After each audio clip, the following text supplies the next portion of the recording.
For as long as humans have made dolls, stories have followed them, from voodoo effigies to porcelain figurines. On today's episode, we're delving deep into Okiku's doll. In Japan, dolls are not mere trinkets. They are crafted with intention, symbols of protection, good fortune, and even spiritual guardianship. Some are placed in homes to watch over children. Others are displayed during festivals to absorb misfortune in place of their owners. And because they are treated with reverence, they are never thrown away lightly. There are even ceremonies to respectfully retire dolls, burning them so their spirit, if one exists, can be set free.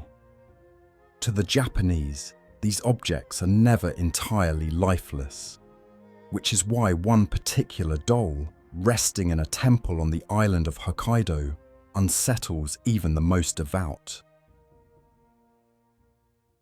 The year was 1918. Japan was in the middle of change, but in many towns life still carried the quiet rhythm of tradition. In the city of Sapporo, a boy named Eikichi Suzuki wandered into a shop one afternoon. He was not a child, a young man, 17 years old, working and living away from his family for the first time. Eikichi had a younger sister, Okiku, who was still only a child. He adored her, and while living apart, he wanted to bring her a gift, something to remind her that even though her brother was away, he still thought of her every day. In the shop window, one object caught his attention. It was a doll, but not just any doll. This one seemed to radiate a quiet dignity.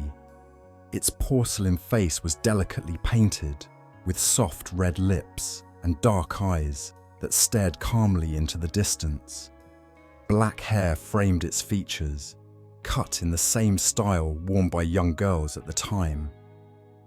To Eikichi, it seemed almost alive, almost like it carried some of the warmth of a companion.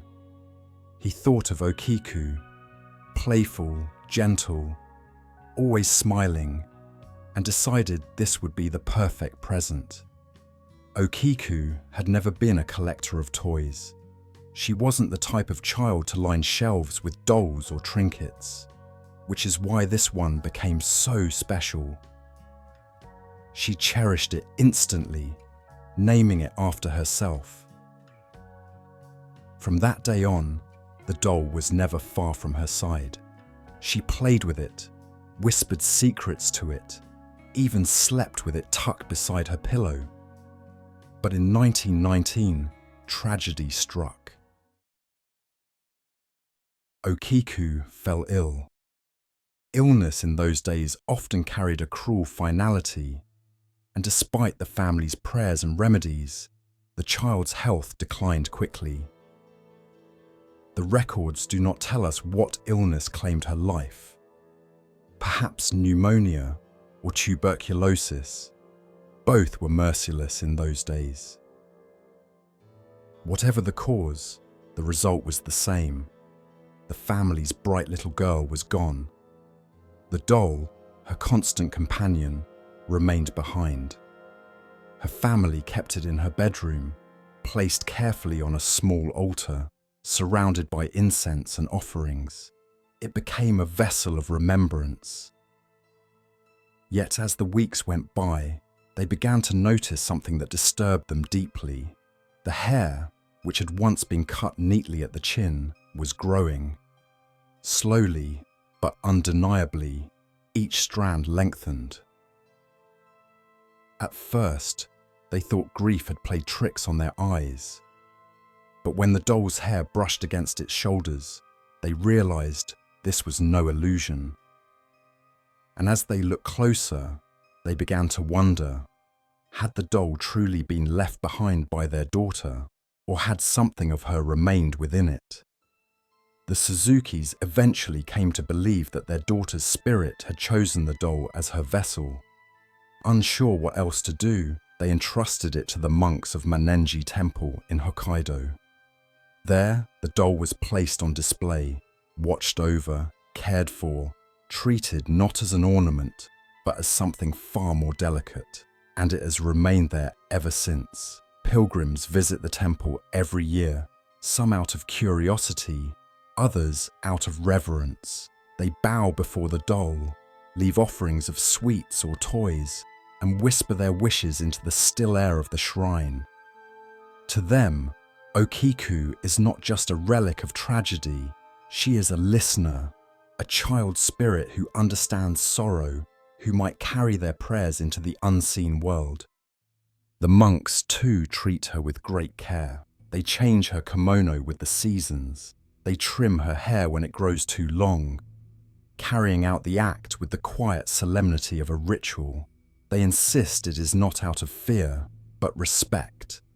In their eyes, the doll is alive, not in the sense of flesh and blood, but in the subtler, stranger way that matters in Japan. She has spirit. Still, not every visitor leaves the temple comforted. Some report that when they looked into the doll's eyes, they felt watched, not by the glass or by the porcelain, but by something aware. Photographs sometimes capture peculiar shadows or glimmers in the doll's expression that were not visible to the naked eye. Others refuse to step close at all, unsettled by the sense of heaviness that lingers in the chamber where she sits. Skeptics, of course, have their theories. Some argue there is nothing supernatural about Okiku. They say the hair is real human hair, implanted into the doll's scalp by its original craftsman, and that with age, humidity, and the oils of handling, it naturally shifts and loosens, giving the illusion of growth. Others point to a more scientific explanation, that the doll's hair follicles were imperfectly sealed, and over time, fragments pushed outward, appearing longer.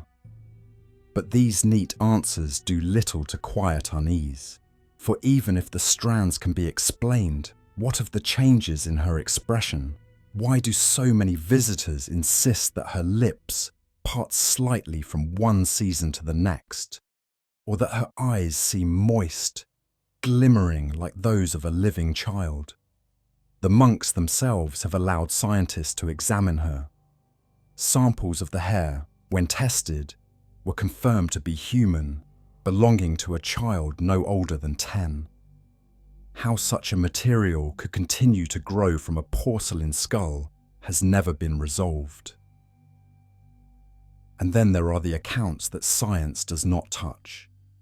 Pilgrims whose cameras fail as they try to photograph her, tourists who report feeling faint when standing before her glass case, a handful who claim to have dreamt of the doll after visiting, the image of her face vivid in their sleep, as though she had followed them home. Explanations abound, but none of them settle the matter. Each theory only seems to deepen the puzzle, reminding us of the same unsettling possibility the Suzuki family once faced. Perhaps their daughter's spirit never left at all. Perhaps it chose to linger, and the doll was the only body left to claim. And this idea that dolls and figures can act as vessels for something unseen is not unique to Japan. In Thailand, for example, there are the Luk Thep, or angel dolls.